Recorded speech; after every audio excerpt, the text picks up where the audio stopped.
Saudações, leitores e seguidores do Instituto Liberal. Eu sou o Lucas Berlanza e este é mais um IL Flash, aquele momento da semana em que a gente elenca os 7 artigos que mais impactaram, que mais fizeram sucesso no nosso site oficial e nas nossas redes sociais. E hoje o nosso IL Flash começa com o texto do Gabriel Wilhans. PEC de Erika Hilton é ilusão populista.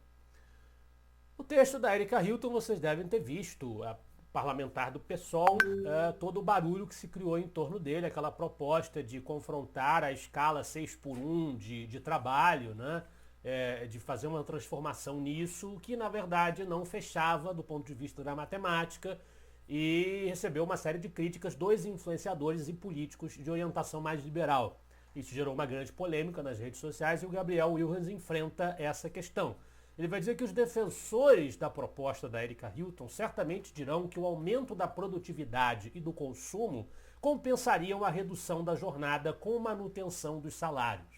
A ideia é que você, diminuindo a jornada, vai manter o salário que o trabalhador vai ganhar e vai, por outra, manter o emprego do trabalhador, né? O que a prática não permitirá que aconteça. A economia tem regras absolutas que não tem como você desafiar, né? Pela mágica, pela canetada. A pergunta que o Gabriel Wilhans propõe é: estão dispostos a colocar a coisa em prática para testar o que eles dizem? Certos de que não haverá retorno depois do fracasso certo e das irrenunciáveis consequências? O trabalhador não é cobaia para ser usado dessa forma, para ser aliciado com esse tipo de narrativa sedutora, mas enganosa, pois o ônus da prova está com eles. Que demonstrem por qual passe de mágica, por meio de qual alquimia, que um país cuja produtividade cresce módicos 0,1% ao ano e que está basicamente estagnada desde os anos 80 será capaz de comportar uma redução de jornada sem redução proporcional de salários.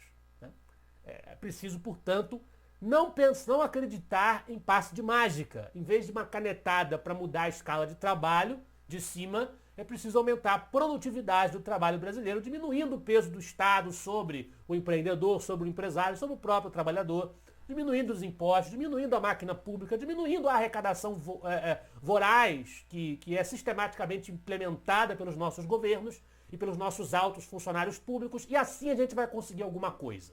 Por meio da mágica, do populismo, da demagogia, não se vai chegar a lugar nenhum. Muito bem. Por falar em mágica, demagogia, populismo, que são coisas que infelizmente funcionam muito bem em eleições para conquistar eleitores, nós temos o artigo do Biratã Iório na Revista Oeste, replicado pelo Instituto Liberal, nosso conselheiro, professor Iório, Lições das Eleições. Ele descreve no texto que a rejeição ao progressismo, a rejeição ao identitarismo, à política woke, que ganhou um espaço muito grande na última década, principalmente, a rejeição a esta agenda bastante militante, intrometida na vida das pessoas, essa rejeição é o que explica o resultado, principalmente, das eleições presidenciais nos Estados Unidos, com a vitória de Donald Trump, do domínio do Partido Republicano, e também a vitória do centrão, das forças mais à direita, nas eleições municipais brasileiras. Todo este fenômeno eleitoral estaria justificável mediante uma rejeição ao identitarismo, à agenda woke. Essa seria a principal explicação na visão do professor Iório. Na sequência, nós temos uma homenagem feita pelo João Luiz Mauad à sabedoria de Voltaire.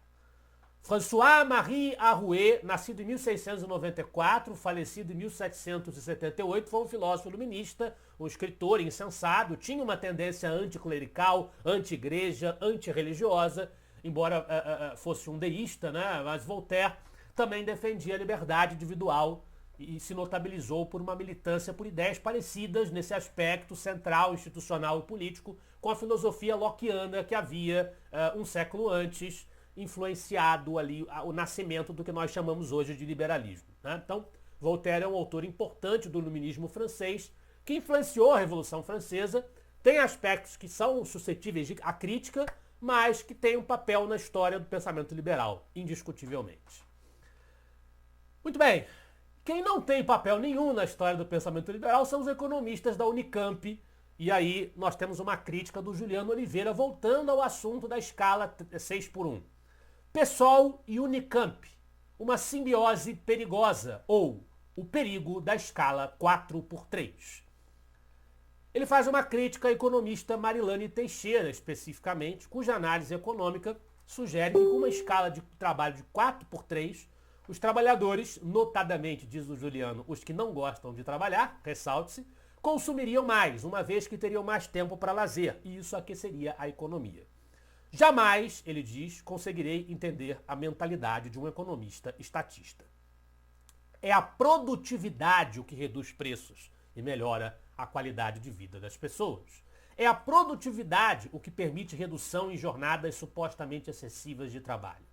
Quer implantar uma escala 4x3 no Brasil, um país cuja produtividade é sofrível, o Brasil é o 57º pior em produtividade entre 62 países, comece pela produtividade. Reduzam o peso do Estado, retirem as amarras regulatórias, eliminem o peso estatal que impede investimentos em tecnologias e a adoção de práticas inovadoras. E aí você terá, com o aumento da produtividade, margem para você flexibilizar as escalas de trabalho.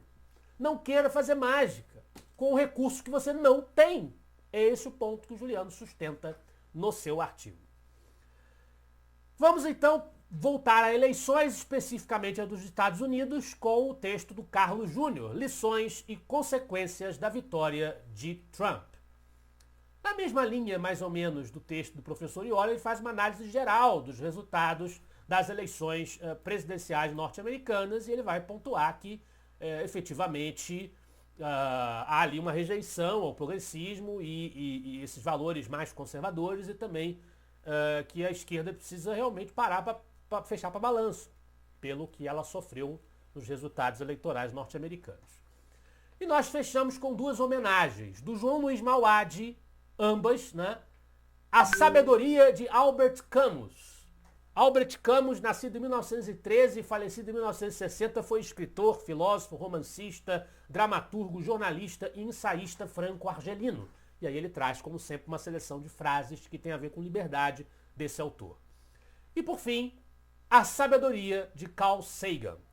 O cientista e escritor americano Carl Edward Sagan, nascido em 9 de novembro de 1934 e falecido em 20 de dezembro de 1996, foi um grande defensor de uma visão cética da realidade, que se aplica naturalmente também, a gente pode, no ponto de vista político, o ceticismo aos milagres promovidos pelo Estado-providência e pelos líderes messiânicos da política. Então ele usa aí as citações de Carl Sagan para fortalecer também uma visão de liberdade, embora ele fosse, sobretudo, um pensador da ciência. Esse foi o nosso IL Flash de hoje. Eu espero que vocês gostem dos artigos e dos debates proporcionados pelo Instituto Liberal. Semana que vem estaremos de volta. Afinal de contas, para nós, você é a parte mais importante da sociedade. Até a próxima.